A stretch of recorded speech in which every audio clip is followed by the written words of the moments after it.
wanted to discuss Ja Rule and Tony Yayo because they had a little mini beef on the airplane. All right, we got an alternate angle of the Ja Rule, Tony Yayo, Uncle Murda beef on the plane, and I gotta say, this angle shows an entirely different story.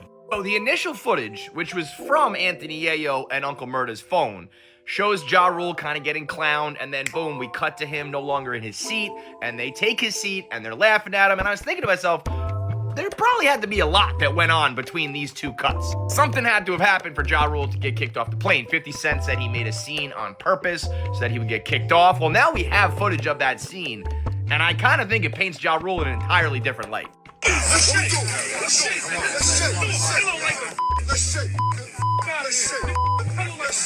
All right, first off, I absolutely love this guy right here. Like, gentlemen, can we please just put on an episode of The Office? We're gonna get our Biscoff cookies, and we don't need to cause a scene. Yeah, bud, I don't think there's any stopping this one. But I gotta admit, this shows a totally different side of things. Ja Rule, solo, standing there being like, what do you want to do? I'll admit, I don't understand. Do you want to shake? And that might be, I'm too white for the slang. Maybe a different word choice. But he was ready for the action. 50 characterized it as, Ja Rule caused a scene on purpose. He faked it so that he would get kicked off, so that he wouldn't be in any danger. This looks like he caused a scene. As deep as this beef runs, I don't think any of these guys are willing to fuck up the bag, their money or business by getting in a fight or violent on a plane. So I don't think anything was going to happen. But Ja Rule at least put on the show like he was ready for it. It won't change things. At least I don't think so. I feel like this is just forever an uphill battle for Ja Rule that he can never win. But in this case, I think I'm giving the W to Ja Rule. So that was Ja. And the latest edition of Snakes on a Plane because they snaked Ja. So I saw the footage that Tony Yayo posted originally of them trolling Ja and calling him all types of names, and Ja was shooting darts back at them. And then that second video you saw was released where they showed the second angle of Ja Rule standing up, asking them to shake. I don't know that slang either, and I'm black. Did he mean like shake their hand, like let's piece it up, or like did you want to rumble? I don't know what the word. No, he said shake means you want to go ahead and set it off. Let's shake hands and yeah, that's what I thought he meant when he said rumbling. Shake. Maybe I'm not up on my slang. Nah, he's shake meaning like yo, you wanna we can fight. If I'm in Ja Rule's situation, I'm firing off on Yayo. Go on and go to jail. Because the money I'm gonna make for firing off on and them not doing nothing is worth it.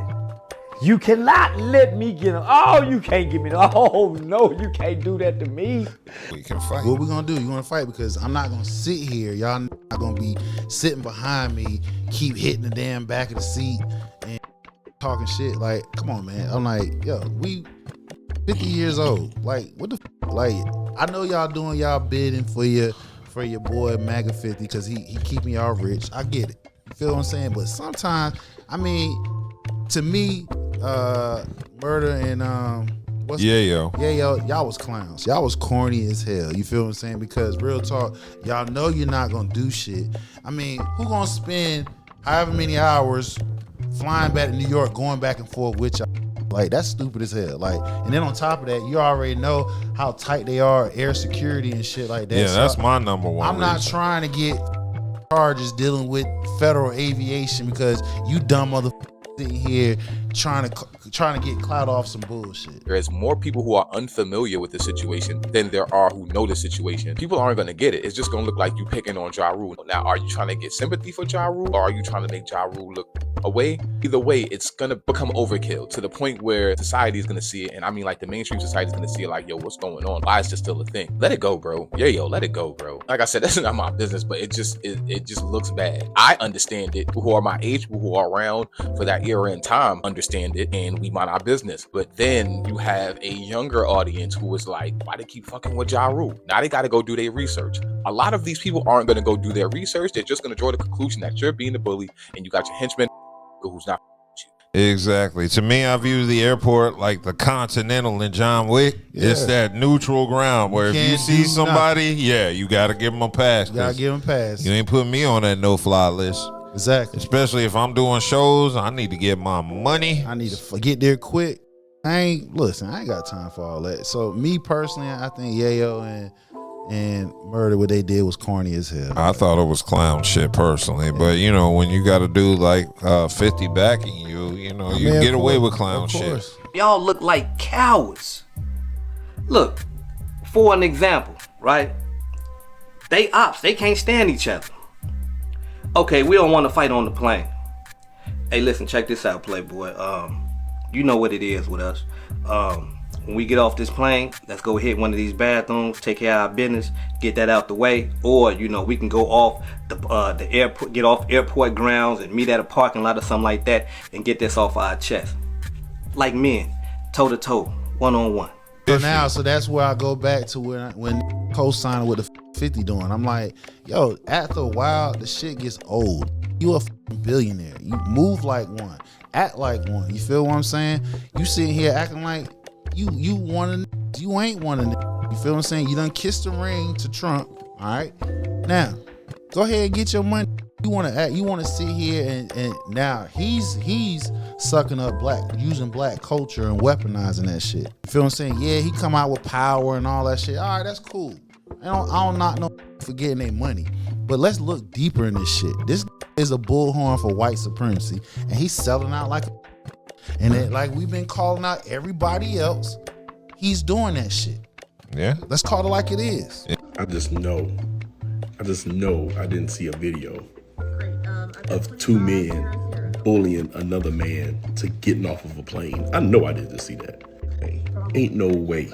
I don't care if it's 50. Not 50 Cent, but 50 people. Like, we all on the plane. You can't do nothing to me up here. You know there ain't any weapons. Y'all are on a plane. I gotta know what happened. And you know 50 Cent reposted this saying that he made a scene to get kicked off the plane because he was scared. But I need to know the truth. In addition to that, Ja decided to take to, I guess, Instagram or tweet. He said I popped up on these punks by myself on a plane. LMAO. And then he called them PAN, which is an acronym for female vaginal ass Negroes. I threw the pillow at Yayo head because you soft, he tweeted. Knock y'all hat off. Shit was hilarious. But after all that died down, Ja issued an apology via ABC News. He said he wished he hadn't stooped to that level, but when people prod at him that much, Ja felt like he had to defend himself. Right. So again, he's looking at the big picture. I gotta make my money. You feel what I'm saying? I'm not trying to be out here doing childish shit because 50 pay y'all bills. Yeah. I pay my own bills. So with that being said, I can't be out here doing some clown ass shit and cost me shows and shit. With 50, he's paying y'all. I act stupid all I want to. Yeah, he said, Josh said, I'm not proud of my behavior. And he said, where would I be without my behavior?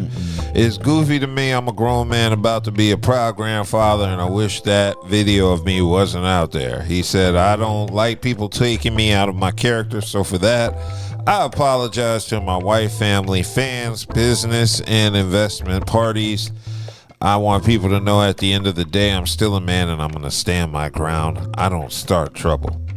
Yeah. Interesting. So I didn't realize Ja had investment partners. Yeah, he get money. Like that's what I be trying to say when people talk about, 50 and shit. Yeah, 50's a billionaire and got it. He made good deals. He shows. Nobody's taking that from him. But everybody that he coming at, they're not broke. They got money too. You know what I'm saying? They probably don't have as much as he do, but they're not wanting for anything. So, that's all I want people to see. Yeah. Everybody's getting money. Yeah, there's levels to, people getting money, but once again, everybody's not striving to be a billionaire. Everybody not striving to be millionaires. They just want to be comfortable, whichever that vision is for them. Now 50 of course responded saying he was by himself, so he had to make a scene so they could suck my what. He said that of Ja Rule in that video. So 50, of course, here we are, we got a billionaire acting like he's on, like he a hood. Well, I mean, he is. He ain't no hood. 50's a hood who became a billionaire. just like Jay-Z. Of course, but when you get up that level, he I mean, you can't be one now. Exactly. That's what I'm getting at. You know, like I said, he's trying to keep one foot in that area. You're not in there no more. But you see, that's where his money comes from. White people like him because he's the edgy guy who will go at black people. Of but course, he's on their side. which he will be. He's eventually a bullhorn for white supremacy. Yeah. Well, I mean, I'm gonna see what he does with the studio in Louisiana, because if this man can generate jobs for the people of that area, particularly black folks as well, then you know. The thing, okay, so let's do a little summary. Sure. Right? So he builds a studio outside of basic shit like cleaning offices and directing the movies.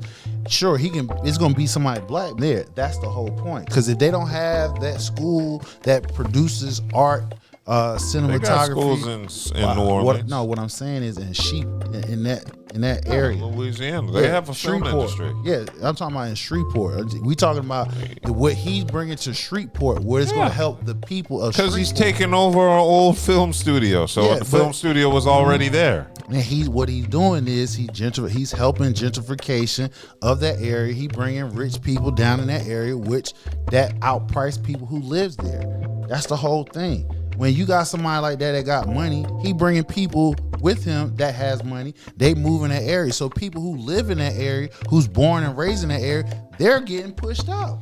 Mm-hmm. That's the whole thing. But we're going to see. Yeah.